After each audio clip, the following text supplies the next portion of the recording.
we can wait just a little bit. Good morning, everyone. On behalf of CADI, I'd like to welcome Professor Michal Gal and our audience today to this panel in which we will discuss algorithms and collusion.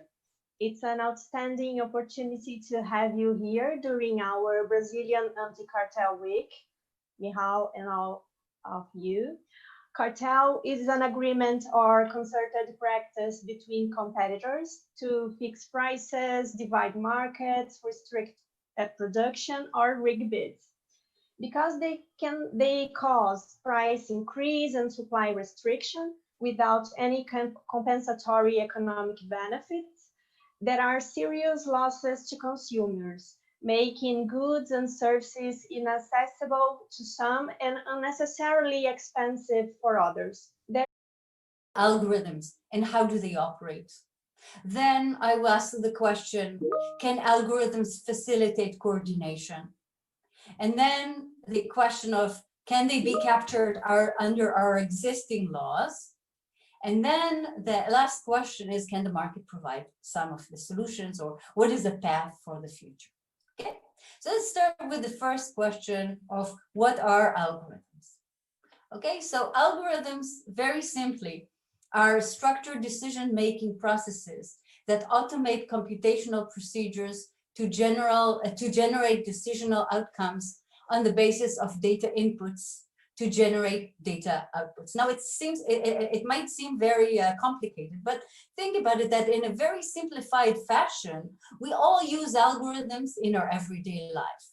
So, for example, after hearing this lecture, you might want to eat something, and you would go to your kitchen, and so the data would be, for example, what kind of foods you have available, and how hungry you are, and what kind of activities you're going to do afterwards. And you're going to integrate all that types of data into a decision, okay? The algorithm does exactly the same. It uses data, it uses a computational procedure, okay, a decision, decisional making procedure, and it makes a decision based on both, okay? So the only difference here is that algorithms are computer codes which are designed to make decisions based on data inputs. Now, algorithms vary significantly in the computational procedures that they can do. They can do sorting, they can do merging, they can find correlations in the data. So there are many kinds of algorithms. But importantly for our analysis, algorithms can operate at different levels of abstraction. So at the very lowest level of abstraction, all the parameters are dictated by an external developer in advance. This is what we call expert algorithms. Now, I'm going through this because it's going to be important later when we talk about whether this is an illegal agreement or not, okay? So remember, it might be that the external developer decided on all the parameters in the algorithm from the beginning. Okay, this is an expert algorithm. However, algorithms, that's the more interesting case, can also be designed to set or to refine their own decision parameters in accordance with the data which is inputted in them and the decision-making techniques they are coded to perform.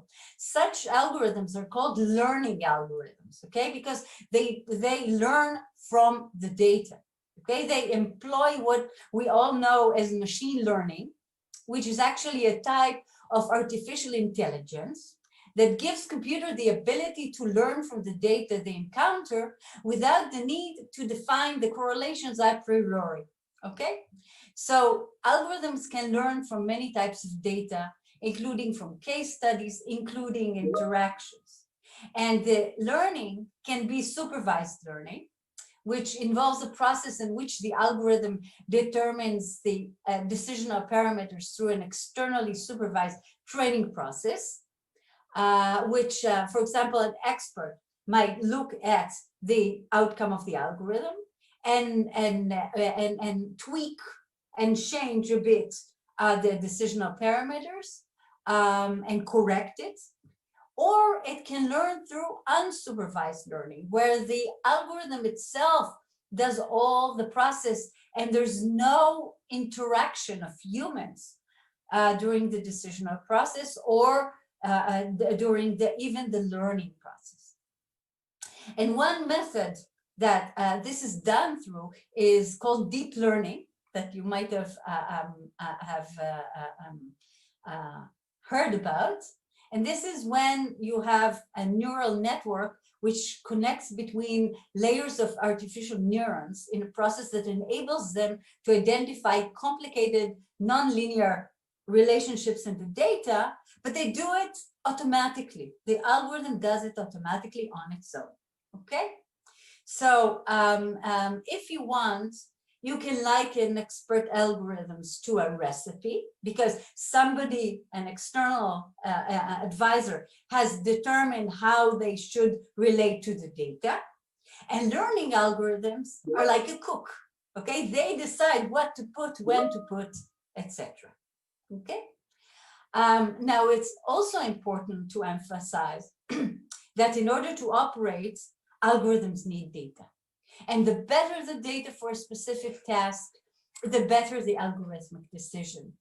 So it might be it needed more data, or the veracity of the data, or its speed, which might make the difference. But algorithms alone are not worth anything. They are worth, they operate on data. So the quality of the data would affect the operation of the algorithm. Now, algorithms create a lot of benefits. Sorry, I'm going the other way. Algorithms may bring about many benefits. I don't want to spend too much time on it. I'm sure you all know many examples. They might create more efficient production. They might lead to personalized products and services. Just think about in this pandemic, how many algorithms are used in order to create, better methods in order to administer medicine and administer healthcare. They are useful in smart cities, and these are just some examples.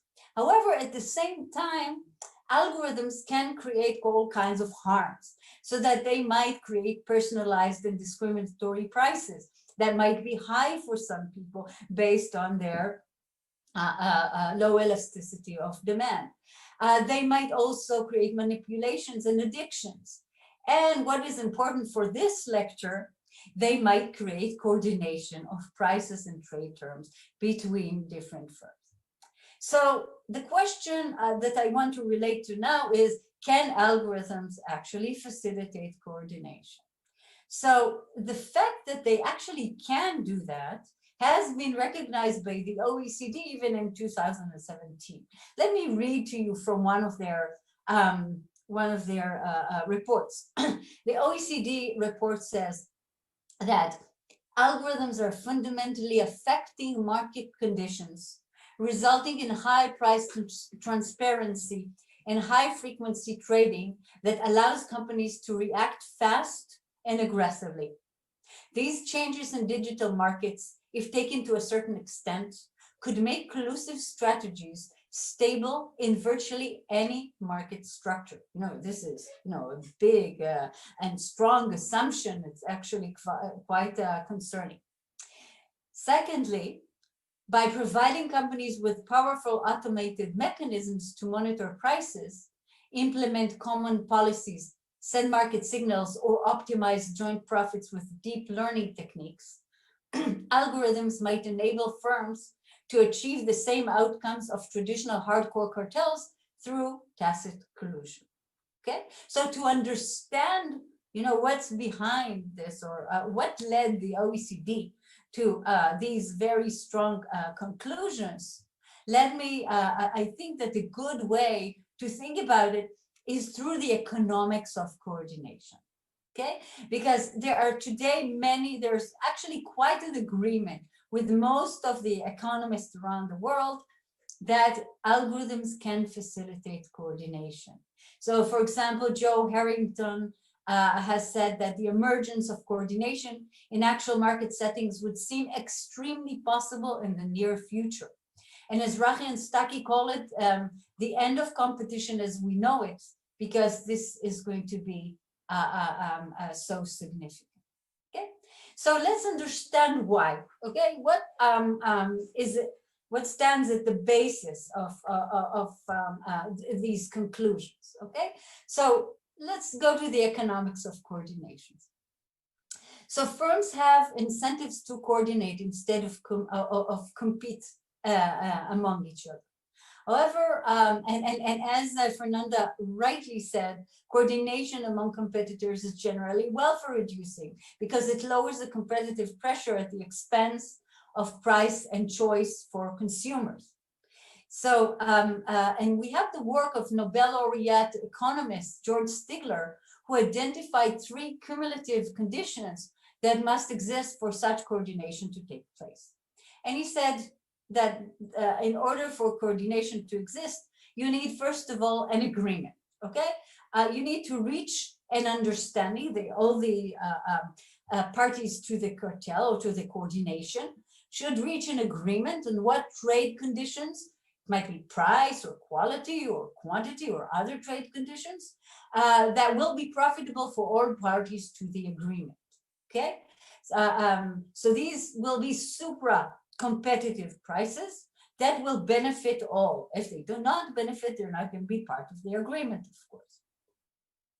Second is detection of deviations from supra-competitive equilibrium. And the slower and the less completely deviations are detected, the weaker their coordination, because then firms have stronger incentives to cheat.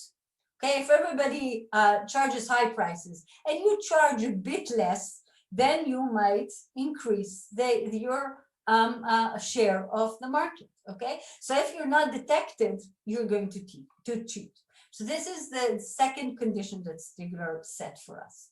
And the third one is a sanction, creating a credible threat of retaliation in order to discourage the deviations once they are found. And economic theory further recognizes the fourth condition that must exist for coordination to take place, and this is the existence of high entry barriers into the market in which the coordinating parties operate. Because if entry barriers are low and the prices are high, then other competitors are going to enter easily into the market. What the economic literature also identifies are some market conditions that help facilitate coordination. So for example, and these are relevant to what we're going to talk about, transparency of transactions makes it easier to coordinate market offers, to detect deviations, and to determine the level of sanctions that should be applied to deviators. Okay, so this is one kind of condition that assists coordination. Second is the availability of information. It also affects coordination because the noisier and the more incomplete the information, the harder it is to coordinate. And along those lines, for example, demand fluctuations make it more difficult to set a stable, jointly profitable price. It also, if you don't have a lot of information, it makes the detection of deviations much harder because if somebody charges a different price, you might not know, if you don't have enough information, if this is from natural changes in consumer demand, which are likely to affect, the market conditions, or this is because he deviates from the agreement in a way which should be punished. Okay, so given these economic learnings, let's try now to apply them to algorithms. Okay, so algorithms can actually change. They can affect the 3 conditions that Stigler was talking about. Okay, so let's take the first one, agreement. Okay, reaching an agreement is made easier with algorithms. Why is that? First, the greater the availability of data, particularly real-time and more accurate data on market conditions, including digital price offers and of competitors and suppliers, this makes it, this creates more information. okay? And so based on this and the environment in which we have more information and there's cheaper and easier data collection, okay? Algorithms make it, can make speedier calculations of what is the optimal price for all the competitors in the market.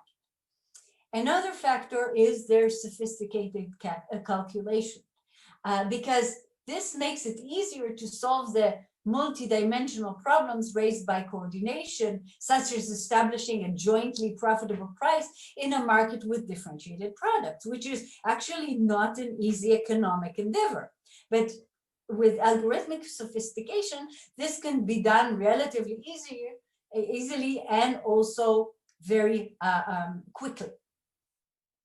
Okay, with regard to rational decisions, algorithms are devoid of egos, they're devoid of biases, and that potentially eases coordination by making their decisions more predictable to each of the competitors. Okay, they also, and I think this is really important, they change the mode and dynamics of communication, which is needed to reach an agreement. An algorithm is a preset decision mechanism. If you want, you can liken it to a recipe for making decisions. And it can be instructed to read other algorithms and to perform some actions based on its reading of the other algorithms, okay? So actually, in a way, if you make the algorithm transparent to your rivals, and they know what the algorithm is going to decide given a certain data set, okay, you're reading the mind of the algorithm. You know before that what it's going to decide. And that has led researchers in different fields to detect instances in which sometimes you would need only one one-time game in order to coordinate, okay? Because you know how your rival's algorithm is going to react, okay? So coordination can often be achieved in a one-shot game.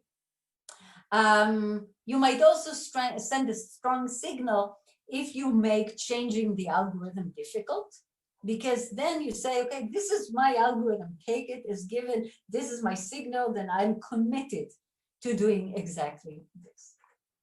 So, as we saw, algorithms can assist in creating agreements.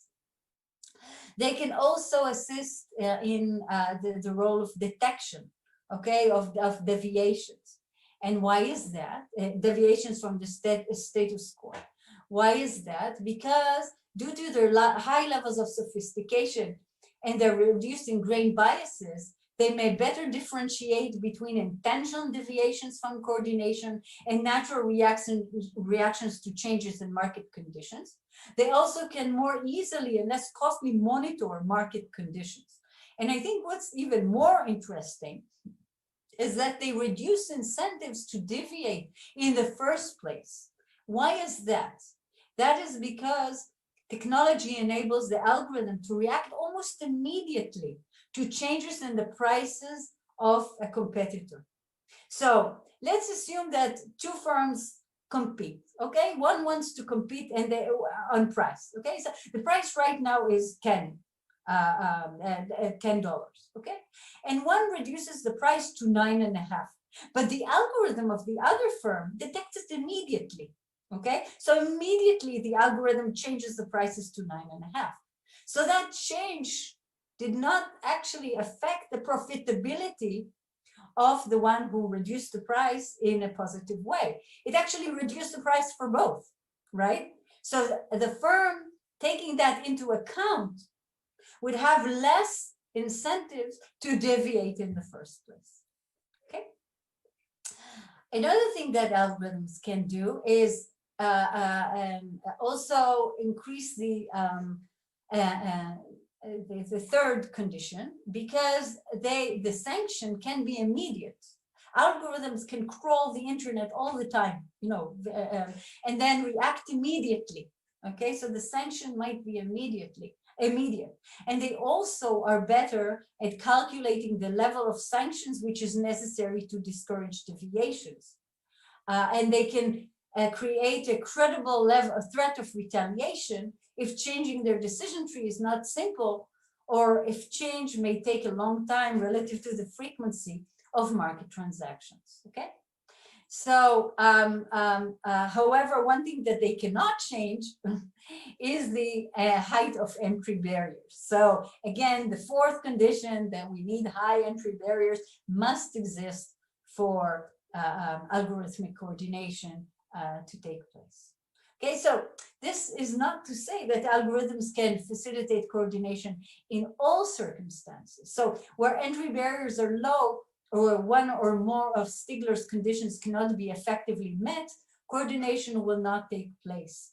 And this may be the case, for example, in market where demand fluctuations are significant and immediate, and it's difficult to distinguish deviations from the equilibrium,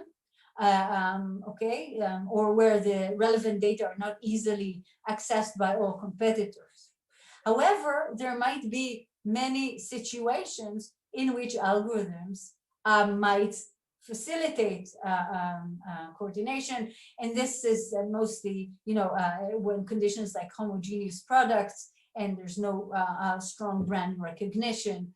These are conditions that might make it more easier to coordinate trade terms. Okay, so assuming that algorithms can coordinate, how can they coordinate? What are the methods of digitized coordination? And here, there's a wonderful book by both my friends, Ariel Erzlachi and Maurice Stuckey. It's called Virtual Competition. And they go through 4 different types of digitized coordination. Okay, so the first is easy. The first is traditional collusion. This is where the algorithm is used just as a tool in order to facilitate traditional collusion. So an example is the US case. It's not only a US case, there's a US case and there's an EU case on this very same facts. It's called Topkins. Okay, what happened in Topkins? There you had several firms who sold posters online. Okay, and what they did is they designed and shared dynamic pricing algorithms that were programmed to act in conformity with their agreement to set coordinated price for those posters sold online. Okay, so they all agreed on using the same algorithms. They all agreed on having a cartel beforehand. Okay, so actually the algorithm was only a tool for putting this in place. So this is what I call an easy case. Okay, the bit more difficult cases are hub and spoke cases. What are those? Those are more complicated scenarios when competitors deliberately use a joint algorithmic price setter. Okay, so they all use the same algorithm to set prices. Okay, so and it might be, of course, a part of a joint venture that might be. Okay. For example, in Uber, okay, the Uber uses the same algorithm for all the taxis, right? However, in some situations, it might be problematic. So I think a nice example is the example of uTorus, which is, again, this is an EU case. And there you had travel agencies that use the same software, the same algorithm for booking of travels. And it was fine that they all used the algorithm because this algorithm used collected information about the different options, okay, that you could show your consumers. However, at one time, the maker of the algorithm sent out a notice that the algorithm is changed in the way that price reductions cannot go beyond 3%. Okay, and so that itself was a collusive device, and the question of whether those using it were part of the cartel then centered on the question of intent, of knowledge, whether they knew whether they read the email and they knew that this was how the algorithm was changed, or they did not know. Okay, so this is hub and spoke cartel. The more challenging cases are, of course, when the algorithm does that by itself. So you have expert coded coordination. Okay, so you remember I talked about two types of learning of cartels. So one might be algorithm. So the cartel might be coded by an expert. Okay, all the factors will be coded by an expert. It's designed by independently by the expert. However, they might design them independently in order to include decisional parameters that react to other competitors' algorithms. For example, your algorithm might say, follow the price of that algorithm. So whatever that algorithm of my rival charges, charge that price, charge exactly that price. Okay, so this is an expert coded coordination, which creates much more difficult issues for us. And the most difficult issues arise with unsupervised learned coordination. Okay, this is when the algorithms are not deliberately designed in a way which facilitates coordination. Rather, the algorithm is given a general goal such as maximize profits, and it autonomously determines the decisional parameters that it will use. And the interaction between such algorithms may lead to coordination and higher prices. Now, some of you may ask, okay, is this real or is this science fiction? Maybe it's science fiction. Maybe, you know, you're talking about things that cannot happen.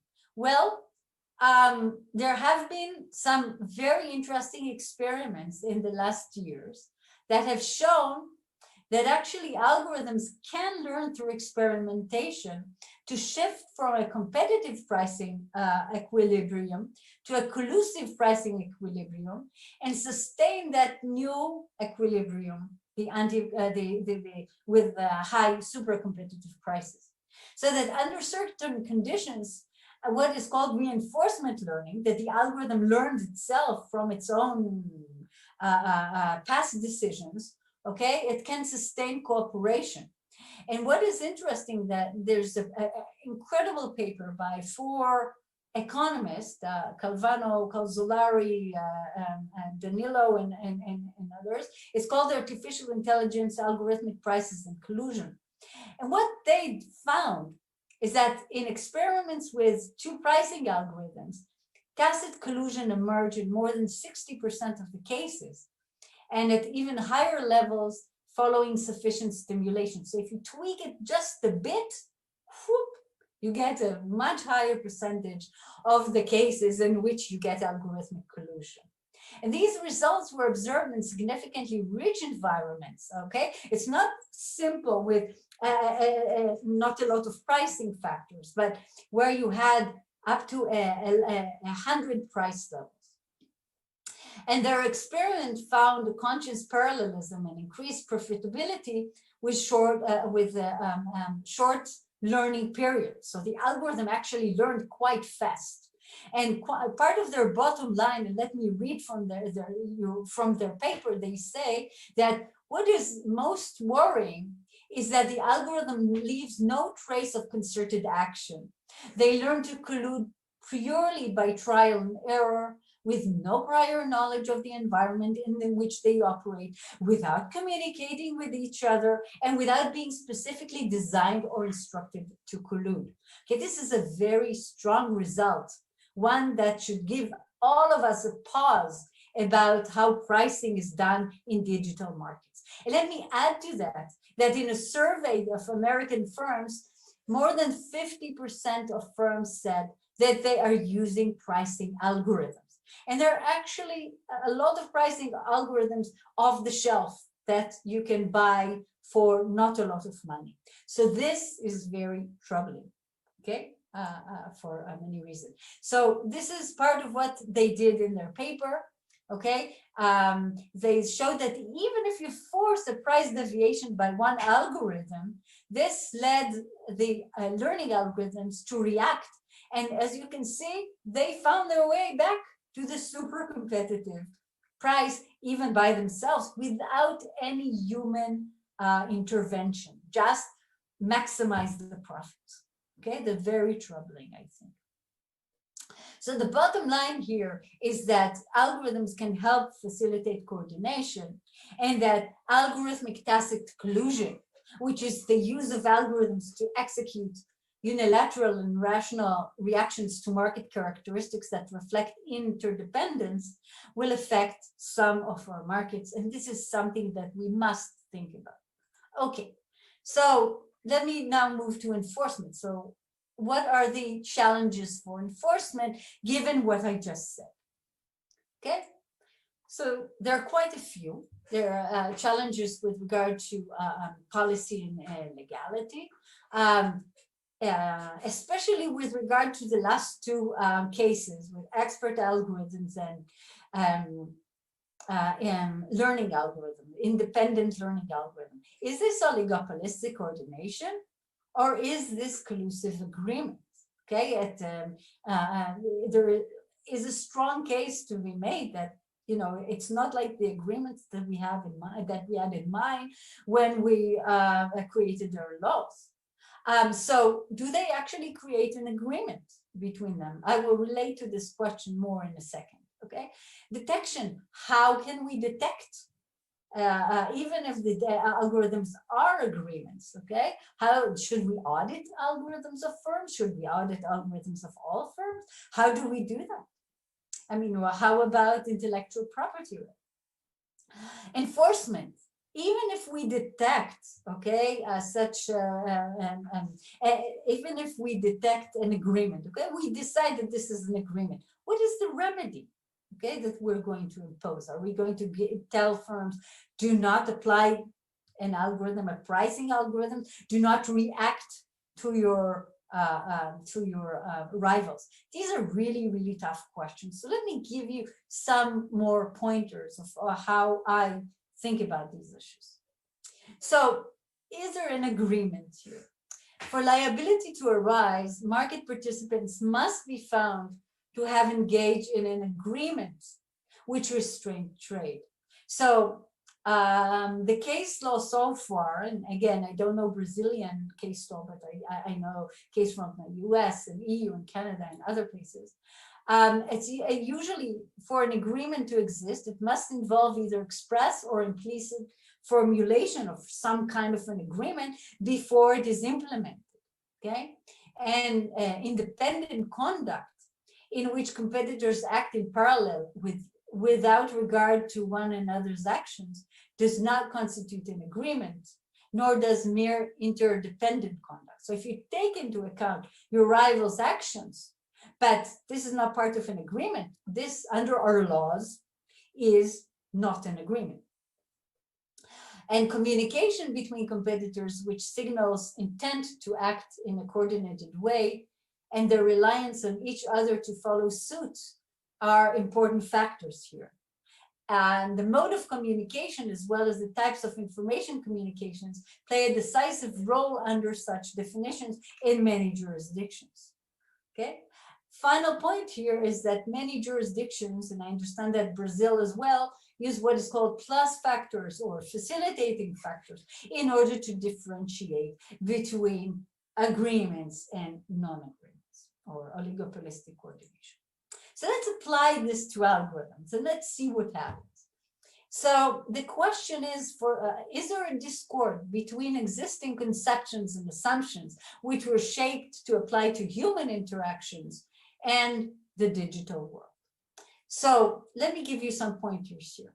First of all, the fact that coordination is achieved through algorithmic interactions does not prevent proof of an agreement. Okay, and Maureen Olhausen, a previous FTC commissioner in the United States, even suggested a simple test that captures many of these easy cases. She says, if the word algorithm can be replaced by the phrase "a guy named Bob," okay, then the algorithms can be dealt with in the same way as a traditional agreement. Okay, so this is the first assumption here. The second is that mere use of an algorithm does not prevent the imposition of legal liability on their designers and their users. Okay, so you used an algorithm, you might still be found liable, just like in the Tompkins case. Thirdly, the use of an algorithm is not prohibited if it simply reacts to the market conditions set by others without reaching an agreement. Okay, so it's the same as with human interaction. And what happens if we need intent? Because some countries need intent, I don't know, with regard to Brazil, but some countries need intent in order to find an agreement in restraint of trade. What does it mean in such situations? Well, it might be that the algorithm intends to achieve a certain goal by using certain strategies, but more importantly, the intent might be the intent of the designer to create coordination through the use of algorithms, and the intent of the user to employ such algorithms in order to facilitate coordination. So it all depends on the facts, what the user knows, what the designer knows, whether this is learning algorithm or an expert algorithm. Okay, the answers here might be different.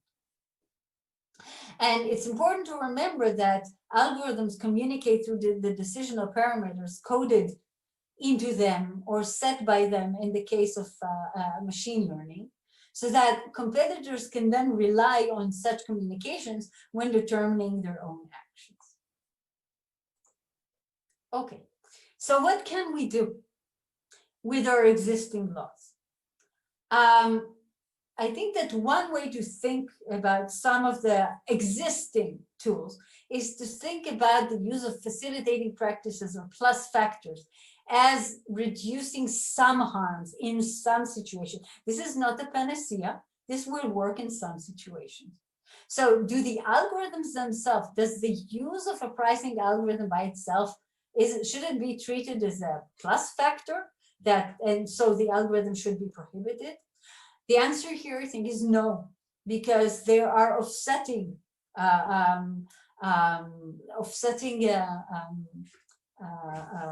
pro-competitive benefits from using pricing algorithms, okay, some of which we talked about before, the speed, the sophistication, etc. Okay, however, some types of conduct might be viewed as facilitating practices or as plus factors. That might be the case where the algorithm assists the facilitation of coordination and there's no other justification for that type of conduct. So, So let me give you some examples here. Okay, it might be the use of a similar algorithm, even though this is not the best algorithm in the market. So you're doing this actually to facilitate coordination, or the use of the same data pool. Okay, you have different data pools in the market. However, all the rivals are using the same data pool, so their algorithms are going to reach the same results. Okay, that by itself might be a facilitating practice.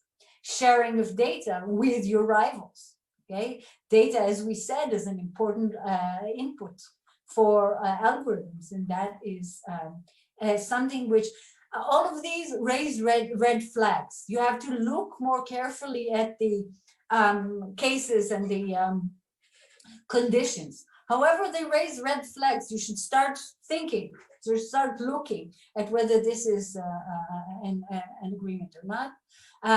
Alignment of learning, the same logic, and transparency, making your algorithm transparent to your rivals might also facilitate coordination. So this is part of the way of what we can do, and there are other things that we can do as well. But again, as I said, these are not panacea. So let me suggest some things that have been suggested with regard to the way forward. One is to acknowledge and study the risks of algorithmic coordination. Okay, this is already done, and actually this is what you're doing in CADE right now. So I commend you for it. It's an important way to go forward. But you know, this should be incorporated into many aspects of how you apply competition law. For example, a few weeks ago, I heard a wonderful lecture about how the horizontal merger guidelines should be changed by two wonderful economists. However, there was no word there about algorithmic coordination. So when you talk about market structures, you should start thinking, even in the merger context, about algorithmic coordination. Okay, it changes some of your assumptions in how markets are going to work. If you're assuming that many of the competitors in the market are going to use pricing algorithms, you must take that into account. Secondly, sorry, Michal, just to remind you, 5 minutes if possible. Great. As you requested, yes. Yes, and thank you for reminding me. Thank you. This is very helpful. The second suggestion here is to create a toolbox for detection of algorithms. So Commissioner Vestager, the EU Commissioner, noted that the trouble with algorithms is that it's not easy to know exactly how those algorithms work, how they're decided, what to show us and what to hide. Yet the decision that they make affect us all. So what can we do? One very, very important thing to do is to employ data scientists, okay? This is something that has to be done in this day and age. And actually, for example, the Australian ACCC has a data analytics unit. The UK CMA has data analysts. The EU is starting to employ them. So today, in a competition authority, we need lawyers, we need economists, and we need data scientists. We can also use algorithms in order to allow us or to facilitate detections and analysis, okay? Because for other algorithms are not black boxes. They can actually understand a lot of what's going on there. And we also need improved tools for limiting the harms. So one thing to think about, and this is a big question mark, whether we should change our law to no fault to close this gap, okay? You know, this is a really hard question. And so different countries have started to think about it. So Germany, for example, the German Monopoly Commission has suggested to reverse the burden of proof in competition proceedings with regard to the damage caused by the infringements of competition law, meaning that the finding of a collusive use of pricing algorithms would give rise to the presumption of an excessive price. Okay, I'm not sure this isn't a good idea. I'm just putting it forward to tell you that different competition authorities around the world are thinking about this. And another suggestion of the German Bundeskartellamt is far-reaching extension of liability for competitional infringements to third parties such as IT service providers on the design of price algorithms if they can know that they will reach agreement. So these are some of the resources that I used. And thank you so much. And I hope that, you know, I was within the 45 minutes. Thank you so much. Perfectly sharp on time.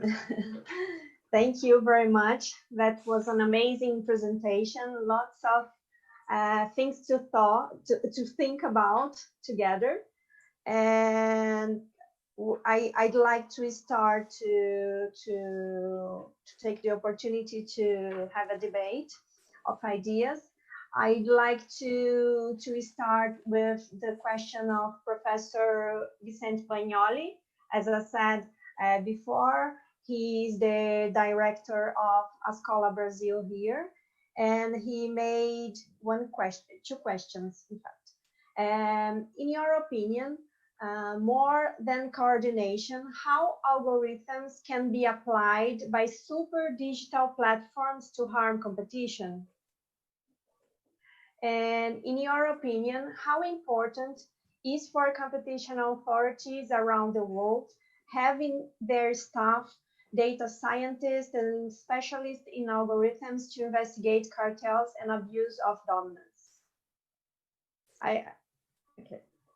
Okay, great. Thank you. And thank you so much for these great questions. And so with regard to how algorithms, what kind of other harms do algorithms create?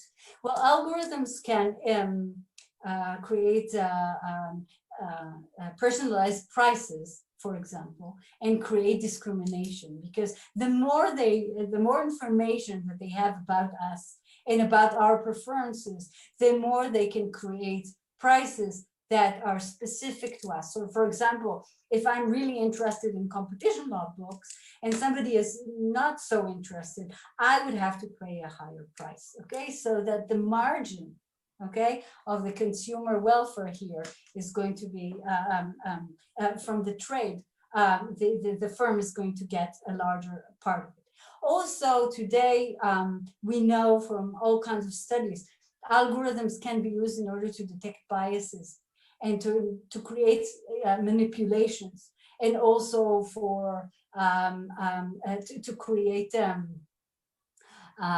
addictions. Okay, so these are things that do not necessarily involve competition law. Okay, they might involve consumer law or other laws, but today you cannot think about competition law out of context. You need to think about it as part of a synergy of different laws with consumer law and competition law and data protection, etc.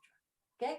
With regard to the second question, I think that it's extremely important to have people on the team. And I actually, I see this happening around the world. My husband is a data scientist, okay? He's the head of the data science program in the Technion in Israel. And we are actually sometimes invited together. So I give the law part and he gives that, the technical details. And I think this is the way that this is a good way forward. Okay, excellent. And we have another question from Julia, who integrates our CADS team. And she asked, who is liable, who should be liable for the algorithm's coordination? So if the algorithm is transparent to competitors, can we presume that the undertaking assumed the risk of collusion? And in your article, you defend that algorithms should be subject to a rule of reason analysis. However, does the way in which collusion is achieved through algorithms or other traditional ways, such as communication, matter to change the rule of analysis applicable? Great questions. These are really hard questions, and and let me try to give my 2 cents. But again, I should say, these questions are tackled the world over. So I think, one of my students has written a seminar paper on the subject, and they found, I think, they went through, I think, 40 or 80 papers just in the last year, which have been written on the subject. And it's a hot subject, really, really important one. So we are still, on the go, making the decisions on the go. But let me give you just my 2 cents. With regard to who is liable for algorithmic coordination, it depends on the facts. Okay, so some cases are easy cases. The Topkins case is an easy case. You created an algorithm, you sent it to your rivals, you're all using the same algorithm. Okay, you are liable. Okay, you make the algorithm transparent, as you suggest. Okay, the algorithm is not transparent by itself, but you make it transparent. This by itself is a facilitating practice. You did it. Why did you do it? If the consumers do not care for the transparency of your algorithm and only your rivals do, this by itself might be an indication that this is what you wanted. You wanted to facilitate an agreement. Okay. However, in this day and age, it might be that you don't need to make your algorithm transparent. That it takes a few iterations, and the other algorithm knows or it can detect the decision parameters of your own algorithm if it's a simple one.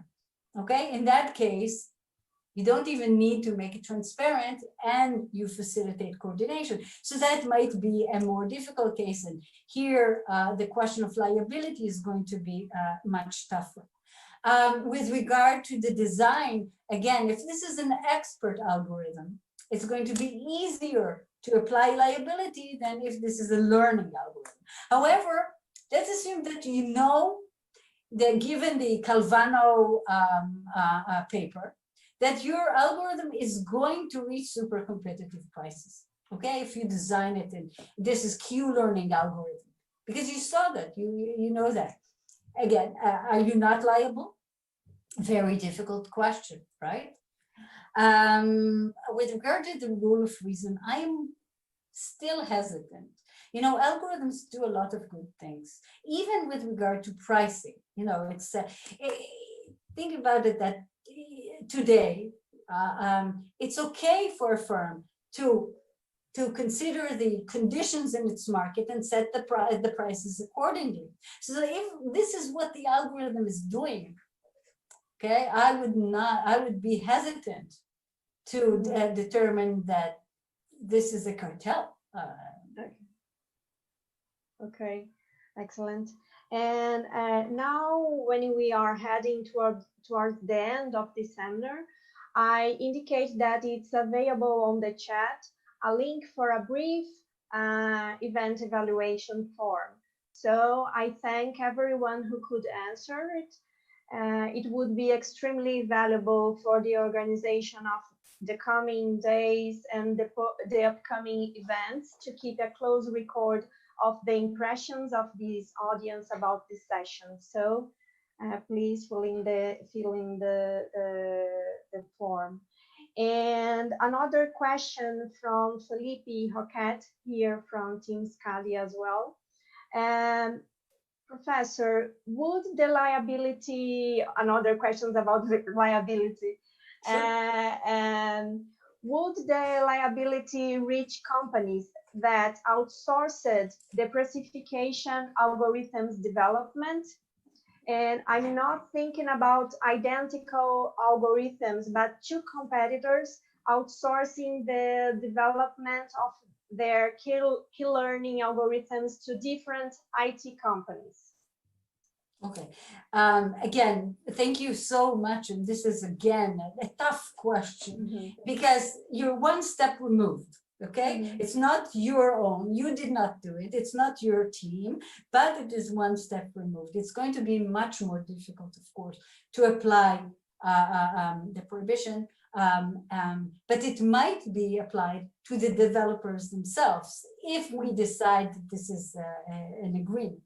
Okay, it also, a lot of it depends on how certain you are that the algorithm design is going to coordinate.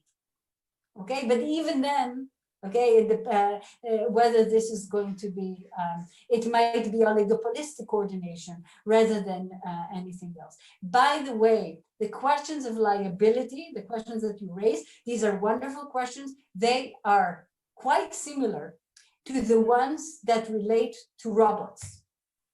Okay, because there's a big issue about the liability of robots. What happened if you have a robot and that robot does something that harms somebody? Okay, are you liable or are you not liable? If you designed a robot, but it's an autonomous robot, for example, it's an autonomous car. Okay, so the questions are going to be relatively similar. Okay. Well, I think that